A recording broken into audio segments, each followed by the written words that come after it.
హరి ఓం శ్రీ గురుభ్యో నమః. శ్రీ రమణ సద్గురుదేవాయ నమః. శ్రీ రమణ భాషణులు 1938 మే 3వ తారీఖు. గతంలో మాట్లాడిన ఆ ఆంగ్లవనితే మళ్ళీ ఈ రోజు అడుగుతోంది. భగవాన్, జగత్తు స్వప్నమే అయితే నిత్య సత్యంతో దాన్ని ఎలా సమన్వయం చేసుకోవాలి? ఇది కల వంటిదంటున్నారు. మరి నిత్య సత్యము తోటి దీన్ని కలుపుకు ఎలా సమన్వయం చేసుకుని నేను చూడను అని అడిగింది ఆవిడ. అప్పుడు మహర్షి అది ఆత్మకి అభిన్నము అని తెలుసుకోవడమే సమన్వయం. అది ఆత్మ కంటే వేరు కాదు. జగత్తు వంటి స్వప్నము ఆత్మస్వరూపము కంటే వేరు కాదు అని తెలుసుకోవడమే. ఇప్పుడు మనతో తెలియబడుతున్న ఈ జగత్తు కల వంటిదే అన్నారు కదూ. దీనికి శాశ్వతమైన సత్యానికి సమన్వయం ఎలాగా అంటే ఆ శాశ్వత సత్య వస్తువు కంటే ఇది వేరు కాదు అని తెలుసుకో అంతే. అంటే దాన్ని విడిచి లేదు అని తెలుసుకో. ఎందుకంటే చూచేవాడిని విడిచి చూడబడేది ఉండదు కదా. అదే సమన్వయం. అప్పుడు ఆ భక్తురాలు అంటుంది, కానీ మరి కలేమో తాత్కాలికం కదా, మిథ్య కూడాను. జాగ్రత్త స్థితి దాన్ని వ్యతిరేకిస్తోంది. కలనేమో తాత్కాలికము, మిథ్య మెలకు వస్తే పోతోంది. కానీ ఈ మెలకు స్థితి ఉందే అది కళని వ్యతిరేకిస్తోంది. పైగా ఇది సత్యము అని కూడా అనిపిస్తోంది. కళ అసత్యము, అనిత్యము, మిథ్య గాని ఈ మెలకు మాత్రము సత్యము అనిపిస్తోంది అందావిడ. అప్పుడు మహర్షి అన్నారు, ఇదిగో ఈ జాగ్రత్త అనుభూతులు కూడా కళలోని అనుభవముల వంటివే అన్నారు. కామకర్మలు కష్ట సుఖాలు గట్టి అనుభవములే అయినా కలలో తోచిన అనుభవముల వలె అది కల్పనలేరోరన్నా. కామకర్మలు కష్ట సుఖాలు గట్టి అనుభవములే అయినా కలలో తోచిన అనుభవముల వలె ఇది కల్పనలేరోరన్నా. అది గట్టిగా ఉన్నాయి, స్థిరంగా ఉన్నాయి, అమ్మో అనిపిస్తున్నాయి. కానీ కలలో అనుభవాలు ఎంత కల్పనలో ఇవి కూడా అంతే అన్నారు భగవాన్.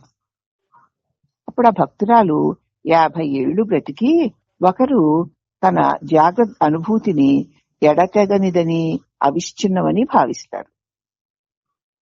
50 సంవత్సరాలుగా నేను 50 సంవత్సరాల ముందు పుట్టాను, అప్పటి నుంచి ఇప్పుడు దాకా నేను బ్రతికి ఉన్నాను, కాబట్టి నాకు ఈ జాగ్రత్త అనుభూతి తెంపు లేకుండా అనవర్తము ఉంది. కానీ కళ అలా కాదు, ఎన్నెన్నో రకరకాలుగా కలుగుతూ మళ్ళీ పోతున్నాయి. ఈ జాగ్రత్త అనుభూతి మాత్రం 50 ఏళ్లుగా మరి ఎడతెగకుండా ఉంది అని ఒకరు తన జాగ్రత్త అనుభూతిని గురించి అనుకుంటారు. అప్పుడు మహర్షి అన్నారు, నువ్వు నిద్రపోయి కలగంటావు, ఆ కలయే 5 నిమిషాల్లో ఉంటుంది. కానీ అంతలోనే 50 ఏళ్ల అనుభవాన్ని పొందినట్లు అనుకుంటావు కదా. నువ్వేమో ఒక 5 నిమిషాల్లో 10 నిమిషాల్లో నిద్రలో ఉంటావు. అప్పుడు ఆ కళ 5 నిమిషాల్లో 10 నిమిషాల్లో జరిగింది. కానీ ఆ కళలో నువ్వు 50 ఏళ్ల అనుభవాలన్నిటినీ పొందాను అనుకుంటావు. పుట్టడం, పెరగడం, పెళ్ళవడం, పిల్లలు, కష్టాలు రావడాలు, అవన్నీ 50 ఏళ్ల అనుభవం పొందినట్లు అనుకుంటావు కదూ. ఆ స్వప్నానుభవం కూడా అప్పుడు ఆ 50 ఏళ్ళు తెగతెంపు లేకుండానే ఉంది కదా. మెలకువలో కాలాన్ని లెక్క పెట్టుకుంటే 10 నిమిషాలు అయ్యి ఉండొచ్చు, కానీ కళలో కాలం 50 ఏళ్ళు తెంపు లేకుండా ఉంది. అవునా? అప్పుడు ఇది కూడా కళ వంటిదే. నీకిప్పుడు 50 ఏళ్ళు లాగా అనిపిస్తోంది, కానీ నీ నిజస్వరూపం మెలకు వస్తే ఇది ఆ చిన్న కళ లాంటిది. స్వప్నానుభవం కూడా తెంపులేందే. మరి దీనిలో ఏది నిజం? మెలకువలోనిది నిజమా, కళలోనిది నిజమా? 2 అవస్థల్లో కాల ప్రమాణాలు వేరు. నిద్ర కళలో కాల ప్రమాణానికి మెలకువలో ఉన్నటువంటి కాల ప్రమాణము ఒకటి కాదు. కలలో మెలకువలో 10 నిమిషాల కాలం గడిస్తే అది కలలో 50 సంవత్సరాల కాలంలాగా అనిపిస్తుంది. కాబట్టి దాని కాల పరిమితి దీని కాల పరిమితి ఒకటి కాదు. కాబట్టి మెలకువలో రెండవస్థల్లోనూ కాల ప్రమాణం వేరుగా ఉంటుంది. అంతే, కాలంలో ప్రమాణం వేరుగా ఉంటుందే తప్ప అనుభవాల్లో ఏ భేదము ఉండదు. ఇక్కడ 10 నిమిషాలు అనిపించేది కల్లో 50 ఏళ్ళలో ఉంటుంది. అంతే, అంతకప్పుడు 50 ఏళ్ళ అనుభవం కల్లో పొందేశావు.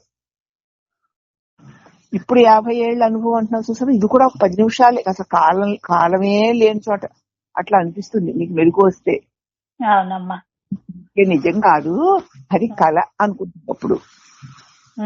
కాబట్టి వాళ్ళలో భేదం ఉండదు. అప్పుడు మళ్ళీ ఆ భక్తురాలు అంటుంది, అస్థిరమైన విషయాలు జన్మాంతరాల్లో మారుతూ ఉన్న తను పరంపరలు ఆత్మనంటవన్నమాట. అశాశ్వతమైన ఈ విషయాలు అనేక జన్మలుగా మారుతూ ఉన్న తను పరంపరలు ఆత్మను అంటవన్నమాట. ఇవన్నీ అశాశ్వతమైన విషయాలు అనేక జన్మల్లో మారుతూ ఉన్నటువంటి ఆయా శరీరాల పరంపరలు కూడా ఆత్మని అంటవు. అవునా? అలా ఎన్నో జన్మలు అలాగొస్తూ ఉన్నాయి. రకరకాల అనుభవాలు, కష్టాలు, సుఖాలు కలుగుతూ ఉన్నాయి. మళ్ళీ మరణం వస్తూ మళ్ళీ పుట్టుకొస్తుంది. ఇవేవి కూడా ఆత్మని అంటవా? కానీ ప్రతి దేహము సచేతనంగా వర్ధిల్లడానికి దానికి జీవం ఎక్కడి నుంచి వస్తుంది? ఎన్నో దేహాలు కలిగాయి. ప్రతి దేహము కూడా సచేతనంగా చైతన్యవంతంగా జీవించి ఉండడానికి దానికి మరి ఆ జీవం ఎక్కడి నుంచి వస్తుంది అని అడిగింది ఆవిడ. అప్పుడు మహర్షి గారు అంటున్నారు, ప్రాణం పదార్థం రెండు వేరు వేరు. ప్రాణము వేరు, పదార్థము వేరు. అంటే స్థూలమైనటువంటి ఈ శరీరం ఒక పదార్థం, ఒక వస్తువు. అవునమ్మా, ఇది వేరు, ప్రాణం వేరు. ప్రాణం చైతన్య పూర్ణము. దేహానికి చైతన్యాన్ని ఇచ్చేది ప్రాణమే. ఈ శరీరంలో ప్రాణం లేకపోతే దేహం జడంగా పడి ఉంటుంది, ఒక వస్తువులాగా. దీనికి చైతన్యాన్ని ఇచ్చేది ప్రాణం. ఆ జీవశక్తి ఎక్కడి నుంచి వస్తుంది? అంది కదా, ప్రాణం వల్ల. అప్పుడు మళ్ళీ ఆ భక్తురాలు, అయితే ఆత్మజ్ఞానే ఆ ప్రాణము, వానికి జగత్తే తెలీదు.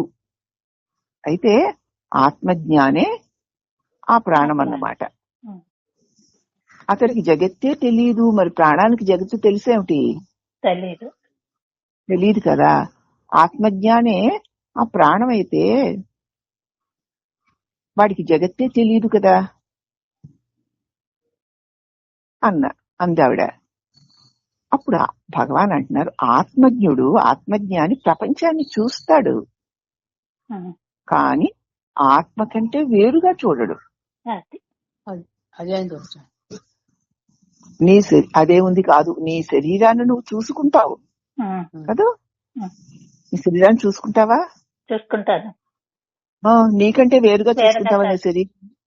మరి అలాగే ఆత్మజ్ఞాని సమస్త ప్రపంచాన్ని చూస్తాడు, కానీ తనకంటే వేరు అనుకోడు. అప్పుడు ఆ భక్తురాలు అంటుంది, ఈ ప్రపంచం దుఃఖమయమైతే అతడు ఈ ప్రపంచ భావనను ఎందుకు కొనసాగించాలి? ఈ ప్రపంచం సుఖ దుఃఖాల అనుభవాలతో కూడి దుఃఖమయమై ఉన్నది అయితే మరి అతడు ఈ ప్రపంచ భావాన్ని ఇంకా అలా కొనసాగించుకుంటూ ఎందుకు ఉండాలి అని ఆవిడ అడిగింది. దుఃఖాలు వస్తూనే ఉన్నాయి, రోగాలు వస్తూనే ఉన్నాయి, దరిద్రాలు వస్తూనే ఉన్నాయి, బాధలు వస్తూనే ఉన్నాయి, ఆఖరికి చావనే పెద్ద బాధ కనిపెట్టుకునే ఉంది. కాబట్టి ఈ ప్రపంచమంతా దుఃఖమయమే అయితే అతడు ఈ ప్రపంచ భావాన్ని ఎందుకు కొనసాగించుకోవాలి? ఇప్పుడే వదిలేయచ్చుగా అందారు. ఇప్పుడు మహర్షి ఈ ప్రపంచంలో దుఃఖం తప్ప మరేమీ లేదు అని ఆత్మజ్ఞుడు వచ్చి నీకేమైనా చెప్పాడా? ఈ ప్రపంచం అంతా దుఃఖమయమే అని ఆత్మనిరిగిన ఎవడైనా వచ్చి నీతో చెప్పాడా? ఉమ్. ఆత్మస్వరూపమును తెలుసుకోలేని వారికి ఆ బాధలు ఉంటాయి. ఆ, ఆత్మస్వరూపం ఎరిగిన వారికి అసలు ఈ బాధలు తనకి చెందడమే కావచ్చు, కావు. ఉండవు ఆయనకి. ఉమ్. ఈ ప్రపంచం దుఃఖమయము అనడం ఆత్మజ్ఞుడు కాని వాడికి ఆ బాధలుంటాయి. అతడే ఈ ప్రపంచం దుఃఖమయము అంటాడు. ఉమ్. వ్యక్తి అంతర్ముఖుడై ఆత్మలోనికి వెనుతిరిగితే బాధ వదిలిపోతుంది అని అనుభవం కలిగిన విజ్ఞుడు వాడికి చెప్తూనే ఉంటాడు. ఉమ్. నీకు బాధలు కలుగుతున్నాయి, అయినా సరే జగత్తును వదలలేకపోతున్నావు. అవునా? ఈ బాధలు పోవాలంటే జగత్తులో నువ్వు తిరిగితే నీకు ఈ బాధలు పోవు. నీవు అంతర్ముఖుడు అయ్యి లోపలికి తిరిగితే నీ దృష్టిని, అప్పుడు బాధలన్నీ వదిలిపోతాయి అని ఆత్మానుభవం కలిగినటువంటి విజ్ఞుడు అతనికి చెప్తూనే ఉంటాడు. ఉమ్. ఏ బాధ అయినా తన విషయం వేరుగా ఉన్నంత వరకే. ఉమ్. తనకంటే వేరుగా ఉంటే అది బాధిస్తుంది తప్పకుండా. అవునమ్మా. కానీ ఆత్మ అవిభక్తము అని తెలిసిన తర్వాత దుఃఖం ఉండదు. ఆత్మ అవిభక్తమై ఉంది, విడివిడిగా ప్రతి ఇది వేరు ఇది వేరు అన్నట్లుగా లేదు, అవిభక్తమై ఉంది.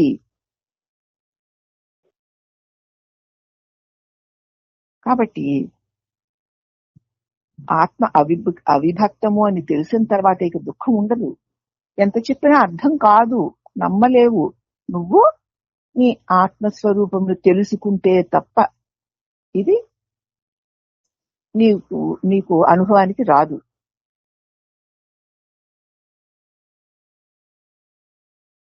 అయితే అప్పుడు ఇక దుఃఖించేవాడే ఉండడు గనుక. అవునమ్మా. ఈ దుఃఖించే నేనెవరో చూసుకోవట్లేదు. ఈ దుఃఖించే దేహం నేననుకుని దుఃఖించే నేను అనుకున్నంత వరకు దుఃఖం పోదమ్మా. అంతే. ఈ జన్మ పరంపరలు, కర్మ పరంపరలు, దానివల్ల జగత్తులో వాటి కోసం వ్యవహారాలు ఉంటాయి. దుఃఖం పోదు.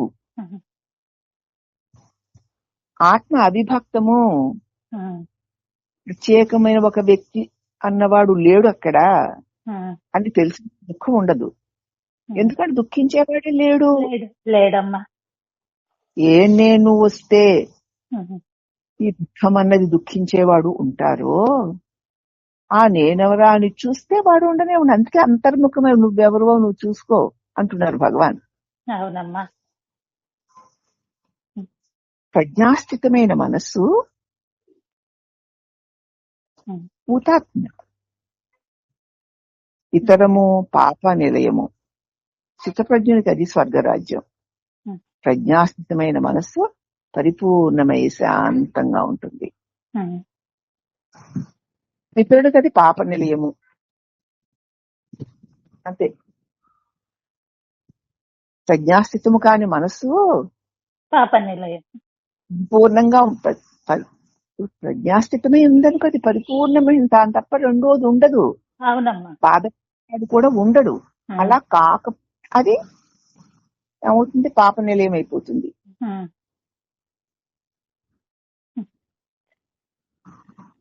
అసలు పాపం ఏంటో తెలుసు. చిత్తప్రజ్ఞునికి అది స్వర్గరాజ్యము. ఆవిడ మరి ఫారెన్ వంటి కదా, బైబిల్ని పట్టుకుని వాళ్ళు.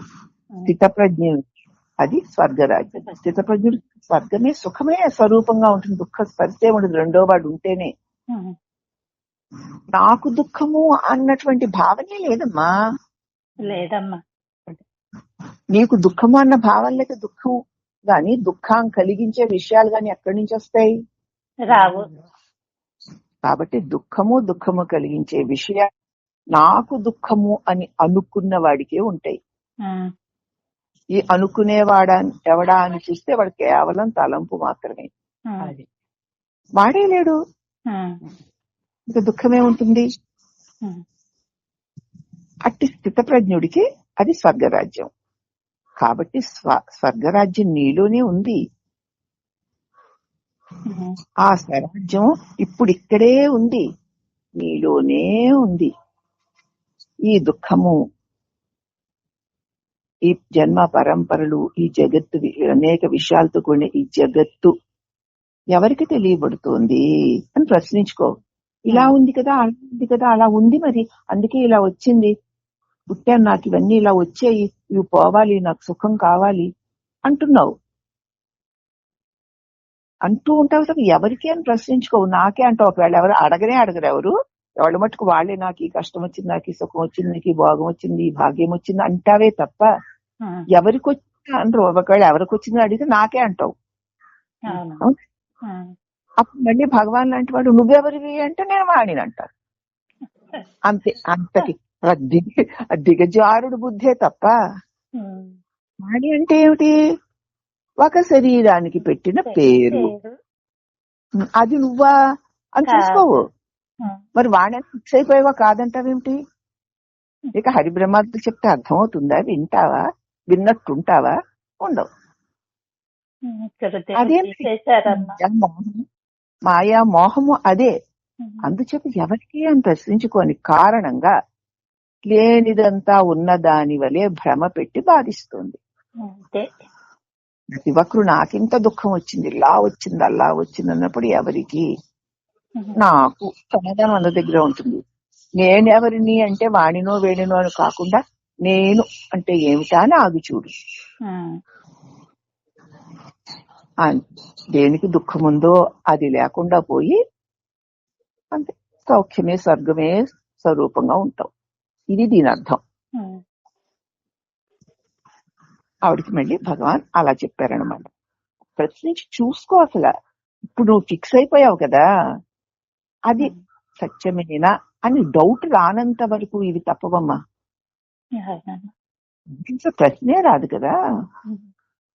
ఎవరైనా ఇలా ప్రశ్నించుకోవచ్చు అని అనుకుంటే ఎవరికైనా నాకే, నేనేమిటి పలానా దాన్ని, పలానా వాడిని, అంతవరకే.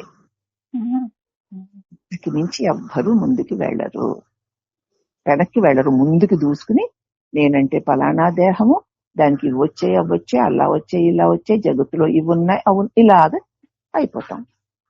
అందుకే భగవాన్ లాంటి వాళ్ళు అంతర్ముఖ సమారాధ్య బహిర్ముఖ సుదుర్లభ అని లలితా సహస్రంలో చెప్పినట్లు ఎవరికి అంత ఏ అనుభవం వచ్చే, గొప్ప సుఖం అనుకునే అనుభవం వచ్చినా సరే, దుఃఖం అనుకునే అనుభవం వచ్చినా సరే, దానిలో పడి కొట్టుకోకుండా ఎవరికి అని ప్రశ్నించుకో.